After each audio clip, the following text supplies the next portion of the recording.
Hi, hello. We're just waiting. Hi there, Bridget. Hi, Jet Power Ginger. Yoga for Elite Athletes. Hi. So nice to see all of you joining us today. We're just waiting for Michelle.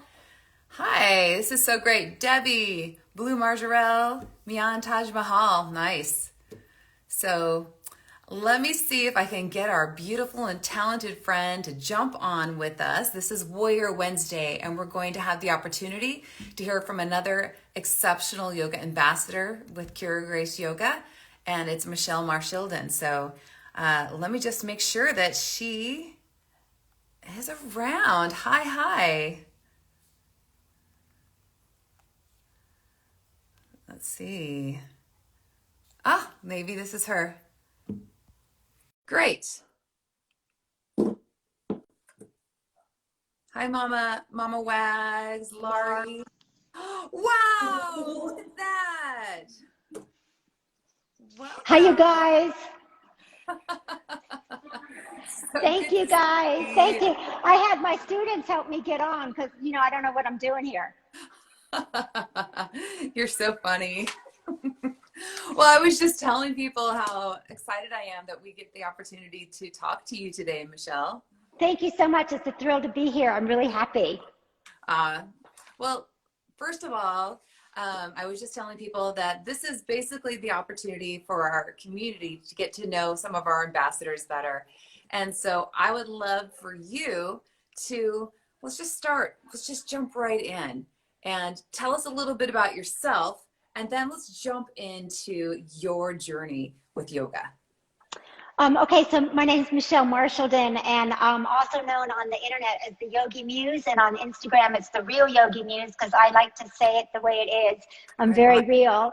I try to be as authentic and as I don't know any other way to be other than to be myself. So I started yoga a little older. I was in my 40s. Actually, I was in my 30s. I had my first child, and I started yoga in Santa Monica. But it wasn't as serious as I was in my 40s. My 40s, something like the bug really took.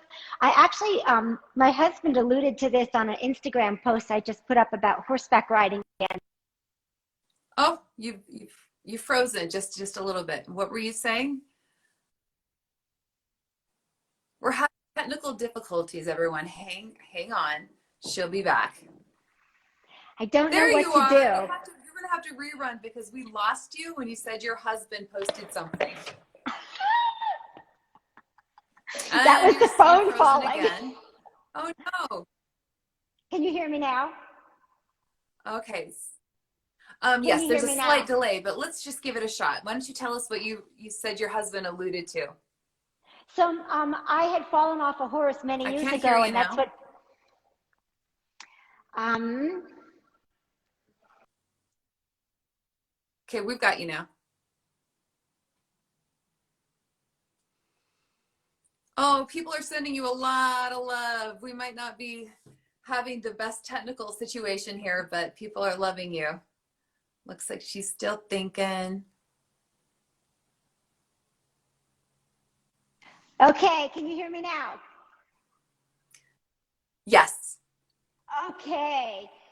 So, welcome. I'm sorry I was having technical difficulties. I think it had to do with the headphones. So, Uh-huh.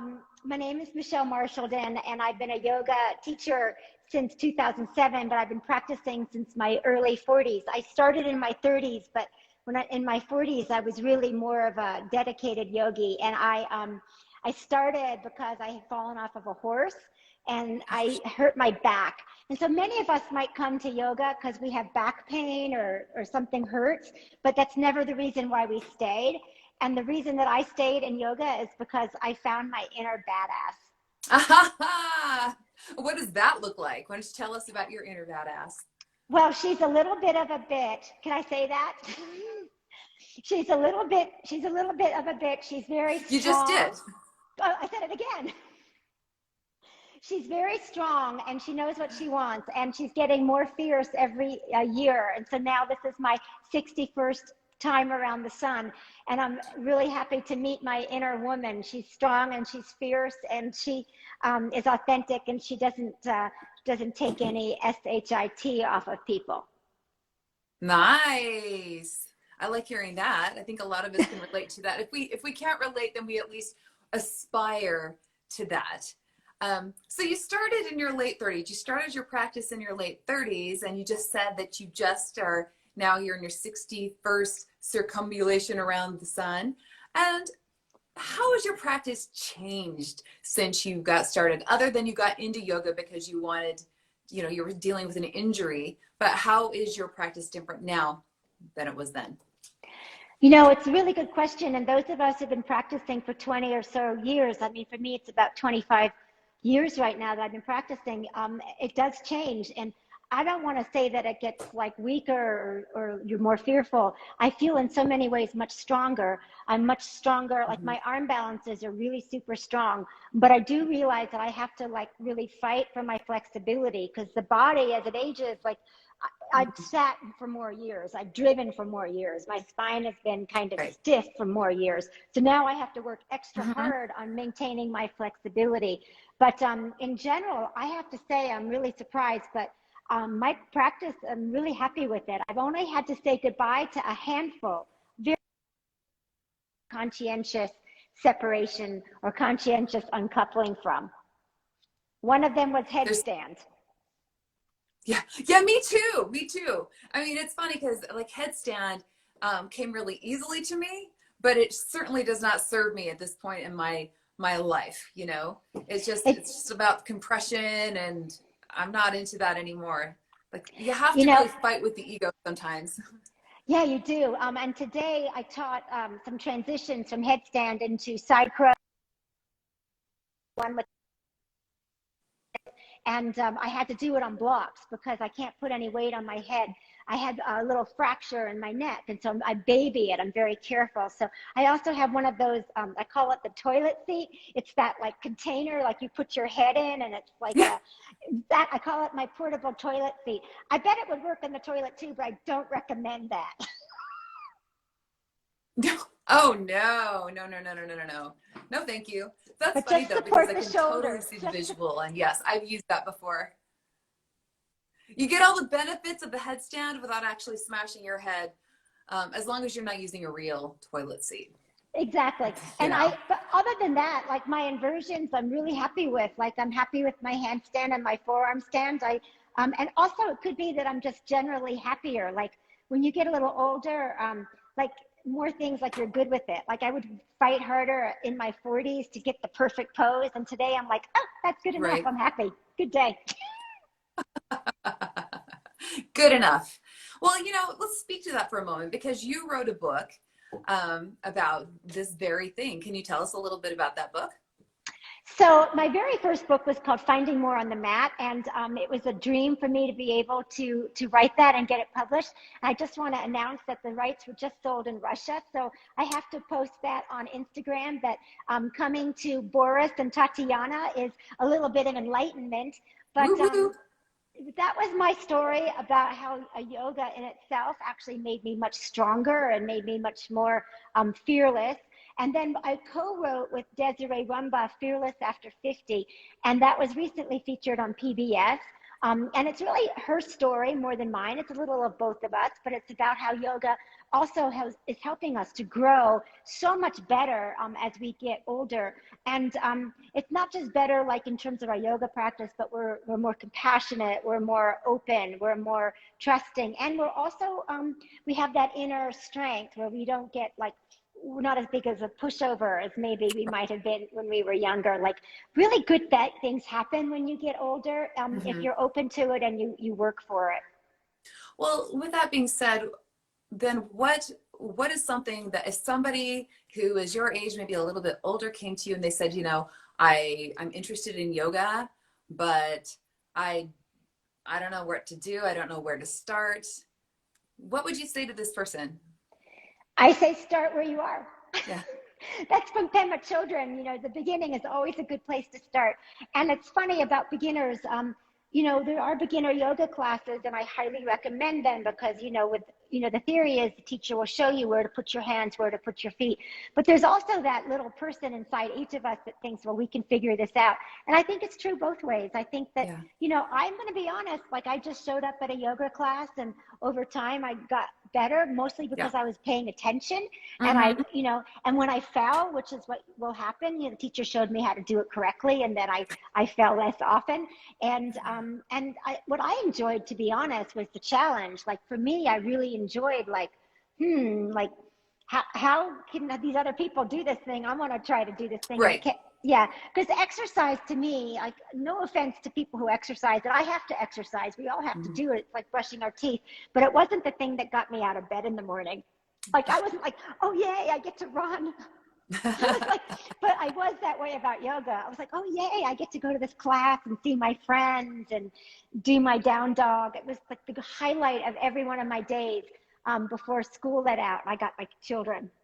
Oh, that's so nice. You can see how strong your community is to this very day, that your students even hung around after you taught your class. They wanted to say hi to the community here and to show their support for you. So I love that. I think that's wonderful. And you posted something yesterday that made me laugh on Instagram, and it was when people come to you as a yoga teacher and they say they can't do yoga because they're not flexible. Is that something you hear from older people who? Well, yeah. I hear that. Don't you hear it? We hear it all the time. I don't do yoga because I'm not flexible. That's why you come. And also, I'm too old. Well, that's why you come. Yoga is ageless. Yoga is ageless. Anybody at any age. And of course, I've taught children, as I'm sure we all have, and I've taught adults. And my dad, who's now 86, whenever I go home, like I show him a few more things to do with his hands and his feet and his legs, just to keep up his, flexibility and his mobility. So, yoga is never about like having to do the pose. It's just more about how to make the poses work for us. Like, how do we make this crazy, wacky thing like work for our bodies and our age and our health at that time? All right. Absolutely. Thank you so much. Yeah. In fact, for me, it almost like early on, I used to be so flattered when somebody would say, oh, you're so flexible, you're so bendy. And now that I'm getting older and stuff, and I see things completely different. When people say, oh, look at you, you're so bendy, I almost take that like, no, I work for this. And don't look at me and just think I'm a yogi or I do yoga or I teach yoga because I am flexible, because there's so much more that happens with it. And that yoga is so much more than being able to put your foot behind your head, And that's what it's about. I mean, there would be very few of us who could ever actually do it. I like to tell my students all the time, it took me about 8 years to touch my toes. Like, it doesn't just happen. It just happens with practice over and over again. I have a quote in Finding More on the Mat where I said, love is just like yoga. You have to try over and over again until you get it right. And I think it's really true with yoga. Like, you try over and over again the pose, and many sequences and systems of yoga ask you to do the pose twice. Some have you do the pose 3 times. And, it's through that repetition, it's the steady repetition of yoga that will actually bring you, further along in your practice. And so when people say that, I think it's more a reflection of their own doubts and insecurities. Like, well, maybe I don't have what it takes to get to that place. But, truly, like you said, we're given 2 things. Like, we're given a gift in our life. Like, for me, I was given strength. I'm very strong and I can do the arm balances. But the thing I want to work for is the flexibility. So you were maybe given like flexibility, like you just were born able to do certain things. And so then you have to work harder for the part that, makes you like more balanced. And so it's funny because when people compliment the gift, like they'll say, I'm so strong. You're like, wow, you can do arm balances. I feel a little in my heart, like, what about my back bend? I get it. Yeah. Yeah. We're such ridiculous creatures. Like, we should just be happy for the gifts and for the things that we worked for. But don't we also appreciate the things that we worked for a little bit more than the things that are just natural? Because for me, back bending and that sort of thing was very easy from the beginning. I love the arm balances and stuff, though, of course, and it's so nice. And as I've gotten older, I've lost some of that flexibility. But some people will still be like, oh, you're so flexible. And I'm like, but what about, I worked so hard for the strength. I worked so hard. That's what I want. I mean, I don't need the compliments, but I got to tell you that when you get up into those things and that you worked hard to get into that, even if it doesn't look as pretty as somebody else who was born with it, it's very empowering, you know, Yeah. and that's And you're it's just something like we worked so hard for. Like, yeah. I've worked so hard to touch my toes. I've worked so hard for wheel and for other back bends. Like, I mean, I can't tell you the amount of work I've practiced like almost every day. And I don't practice the things that I'm good at. I practice the things that are challenging for me every single day. And then when I try the things that I'm not good at, sometimes they're there, and that's a joy. And sometimes they're not, and that's life. Yeah. Aw, thank you. I love that. That's so nice. Oh, look, here's our friend Ariel. Say hi. Hi, Hi, Ariel. Ariel. So good to see you. Well, I have a few more questions, of course. I want to ask you, instead of asking about older yogis first, let's talk about what are some poses that younger yogis should be doing every day? Huh. So the younger yogis that are in my life that come to my classes, many of them are really super athletic. I mean, they're Mm-hmm. running and they're kickboxing and they're doing all kinds of things. Some are in dance and so they're just really active. Like in my generation, I don't recall being as active when I was in my teens and 20s and 30s. Like I was one of the very few people that was doing body movement of any kind. And for me, it was running. But my students today, my younger ones, are super strong. And so I just want them really to start their yoga practice of stretching and keeping their mobility. Some of my younger students are the tightest of all of my students. And they were like athletes in college and athletes Mm-hmm. in high school. They were soccer stars. And their quads are really tight. So that over time will, create long-term mobility issues. So I tell all my younger students, it's great that you're here. Like this was a good time to start. Like, let's keep going because Mm-hmm. the only, I do tell people that it gets better as you get older, but only if you work it. Yes. Isn't that the truth about everything? You've got to be working for it. Yeah, always. Okay, so then on the flip side, with some of your older students, what are some poses that you feel like they should be trying to do every day or as often as they can? So I tell my older students, and I follow this advice that Mr. Iyengar gave in his books, and that was always for the back bends primarily. Like you want to really work your spine. So you say that the spine goes in 6 directions, it goes forward and back, and then it goes side to side, and then it goes Yeah. twisting like this. And you want to work your spine in every direction. One of my earliest idols, the book that I got was from Vonda Scaravelli. Her book is called Awakening the Spine. And for her entire yoga practice in her 90s, not even the 80s, but in her Wow. 90s was about the spine and keeping it supple and fresh and strong.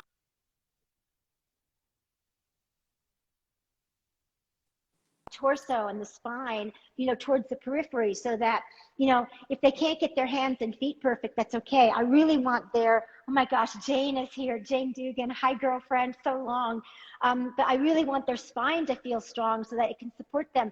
So if they're in their 60s, I want them to have great 70s. And in their 70s, I want them to have great 80s. And I want to be doing this in my 90s with all my friends. Like that would give me so much joy to still be mobile and active in my 90s. So definitely the spine. If you're an older yogi, keep it supple, keep it strong. And then I would say the core. So the other thing that happens when we get a little older is that our core, our midsection gets weak. And I do think it's the problem of the chair. Like we're just sitting a lot more. And if we never invented the Yeah. chair, we'd probably just be so much stronger from sitting on the floor or walking around much more. But unfortunately, mankind We'd be invented the sitting chair. somewhere else though, wouldn't we? Exactly. We would find a rock, but we put that rock in Yes. front of our big screen TV. But I do feel that between the spine staying supple and the core staying strong, that to me would be the 2 priorities. And then of course, shoulders and neck. Yeah. So the longer you live, exactly. The longer you live, the more you're going to be, sexting. Just kidding. The more you're going to be texting and looking down and reading. And all of us can probably remember, Ruth Bader Ginsburg and bless her heart, like those of us in movement and fitness, if you looked at her from the side, she was like this, but exactly. But all the movies and everything, documentaries I saw of her, she was reading like this. Oh, yeah. So the more we live, the more we have to like really work this part to stay strong and upright and in good alignment. Hmm. That's such good advice. And I know that's for me. Like, I hate it because I always think that I have good posture and people tell me I have good posture. And it must be because you're a yogi, but no. But then as soon as I sit at the computer, I can feel myself getting shorter. I can feel that kind of slouching sort of situation. So yeah, and take those breaks and work it, even just little things, to work on that.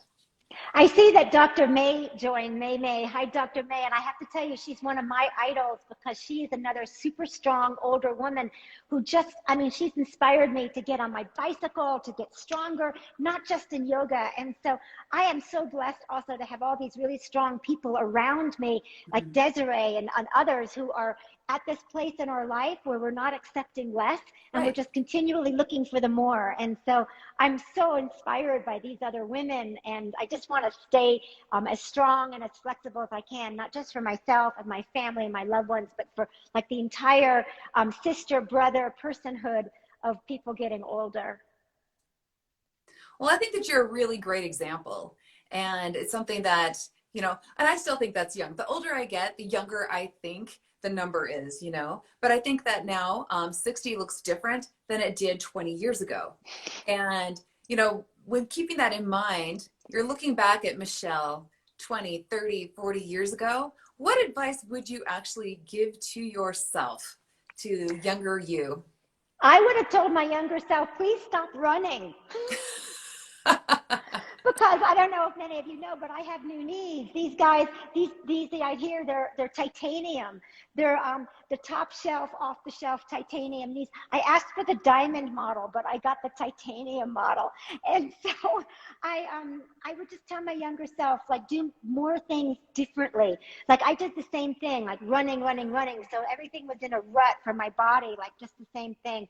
I would have told my younger self, do biking, do swimming, do multiple kind of modalities of Yeah. movement so that the body isn't like stuck or in one kind of a place. And I think that really will give you like a better result for long-term aging. If I could tell my younger self anything for mobility. And the other thing I would tell my younger self is it's going to be fine. That's what Yeah. I would tell her. I'd say that Yeah. I know you got a lot of worries right now, but it's actually going to turn out fine. You're a late bloomer and it's all going to pop when you're 50. Ah, something to look forward to, right? I mean, live for now, but when you're 50, it only gets better. It only It's gets better. there's something great about it. There's actually a book I highly recommend, and her name is escaping me at the moment, but it's called the FU50s. FU50s, and you know what the F stands for. It's called the Oh yeah, I FU50s think. I think I because do. because Flowers? such Just kidding. flowers. Buy yourself the F in Flowers is another wonderful book, and that's the actual title. And these books just kind of speak to an attitude that happens when you get a little bit older. Of like, I'm not like I see a lot of people on social media being upset that people are criticizing them or there's trolls. You know what? You don't even care about Yeah, that in your 50s and 60s. You're like, that person's having a bad day. We're moving forward. Like you right. really, you really separate the wheat from the chaff in terms of what's important in life. And you get this really nice kind of an armor on you about not taking in things that don't affect you, that aren't for you. Right. And wouldn't it be nice if we could have that same armor when we're younger, or that we could have that same perspective, that we don't have to wait until we're 50, until we're 60 years old to be able to have that kind of confidence and to let things just kind of slide off us. I think that would be amazing. That's the whole message of Fearless After 50. Honestly, even though we wrote it about the aging process, it's all about please don't wait. Please Mhm. don't wait until you're 50 to get started on this. Please adopt some of these attitudes in your 20s and 30s because you'll have a much better outcome. Yeah. Thank you. Well, I also wanted to know if there's one thing you could change about your yoga practice, what would that be? If there's one thing I could change about my yoga practice, there are some poses that I had to say goodbye to because of my knees. I don't really mind that there's certain things I can't do, but I can't sit in hero's pose. I can't get all the way Mhm. down anymore. My knee does do a full bend, as you can see right here. It's Yeah, like a I'm full quite, bend, those and are good knees. I can go completely straight, and I can do the full bend, but which I'm so grateful for. Don't get me wrong, but they can't stay bent for a long time. I can tell when the blood flow is cramped for a long time, I got to move. And every now and then a teacher will be like, oh, you have to stay in the posture. And I'm like, no, I don't, because I'm all grown up now and I get to come out when it doesn't feel right. And so that's a blessing too, like kind of knowing when the poses aren't right for you. So if I could, it's a hard question because I'm in such a ridiculous place of contentment, Santosha. Like I am just really happy with my practice. And I usually will have students in the room and I'm teaching a pose that I don't have anymore. And I'm happy to have them demo because I don't need to be doing all the things. Ekapada Bakasana has left me, but I do think that's temporary. I think that Ekapada Bak, which is one-legged crow, I think they're just cheating on me right now with some other yogi, and I think they're going to be back. That's funny. They're cheating on you. How could they? No, I think it's they'll okay. see what they're missing and they'll run back to you. That's what it is. They just don't know. If that pose doesn't want me, it can go find somebody else. But when that pose realizes what a great yogi I am, it'll come running back. Oh, it will. Maybe you'll be 80 years old on the cover of some magazine, if they exist, doing Ekapada Bakasana. Well, I have one more question for you. It's the big one that we ask all of our ambassadors. What does it mean to you to be a warrior? You know, I was thinking about that for me, and I have to say it's like a come back to that quote from my book, which is that love is just like yoga. You have to try over and over again. And so in life, when you make it to 20, 30, 40, 50, 60, you end up along the way getting a broken heart. I don't think it's possible to not have a broken heart, to not have your hopes and dreams dashed. I mean, this is, you know, life is not supposed to be that easy. And so when we get our broken heart, when we get disappointed and when things don't work out, the real part of warrioring, the real part of it is rising back up and not just trying again, but being open to loving again. And so for me, like, yeah, I had my heart broken in my life, but I don't want to stay in that place. Like for me, I wanted to really just be open and vulnerable and try one more time to love and to be open. And it's the same with yoga. Like, of course, I've had things on the mat that didn't go my way, but how can I reapproach that pose with an open heart and not assume that it's going to end up with, like, you know, on my face? Right. Like, how can I just like approach everything just like it's the first time? And you call this in a way a beginner's mind. And I think that when you get a little older, I see sometimes people get stuck. Like they get stuck. Oh, I know how this is going to end. And I know this person and I know this story. But I think the true message for me, for being a warrior, is how can I approach everything with such an open mind and an open heart that I'm delighted, like I can let the delight in. And so that to me is being a warrior. Oh, thank you. And you mentioned the words rising together. And that just kind of leads nicely into, I wanted to let everybody know that Michelle is going to be teaching this Saturday as part of the Rising Together series that is being put on by Kira Grace Yoga. And she is a delightful teacher. If you go to, you should sign up. Everybody should sign up and come and be there in person and experience it.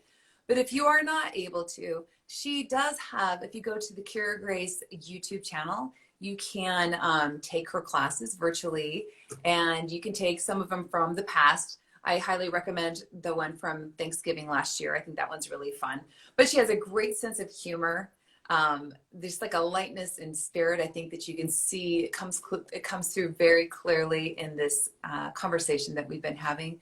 But just follow her. If you don't already, give her a follow, sign up, take her class, and just follow in her example to be open to the experience. It doesn't matter whether you are 20 years old or you're 60 years old or you're 80 years old. Just show up in the moment. Be, you know, like just as a teacher, like we say that, you know, we meet you where you're at. Your yoga is going to meet you where you're at. Michelle, do you have any last comments that you want to say to our community? Well, I just want to say thank you so much for having me. And my motto is laughing our way to enlightenment with the emphasis on the light. And I'm teaching this weekend on Saturday. I'm teaching sexy back. And so, yeah, I want to sexy back. I want to bring your sexy back, but I also want to make your back strong and sexy. So now you see I'm a little bit of a goofy teacher, but I'd love to have everyone who wants a little bit of a stronger core and a sexy back. And so that way we can get our sexy back at any age. Thank you so much for having me. It's been an absolute delight. It's so wonderful. Everybody follow Michelle, take the class this Saturday, and I will be there. So I'll see you then. I'm looking forward to it. Thank you, Michelle. Thank you, everybody.